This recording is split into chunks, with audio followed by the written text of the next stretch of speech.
Штото го заврши училишната кошничка, траеше од 15 август до 15 септември.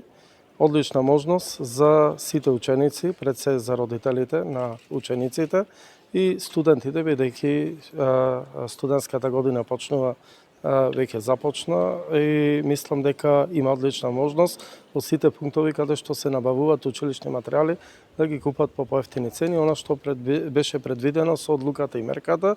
Меѓутоа, да пофалам, некои книжари има и акција на поголеми намалувања од она што беше предвидено со самата мерка.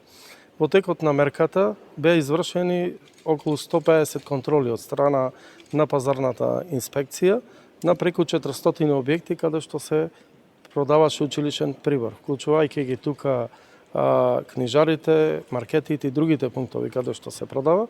Беа увидени мали пропусти, некаде во глобала мерката се придржуваа самите трговци на мерката и ја почитуваа.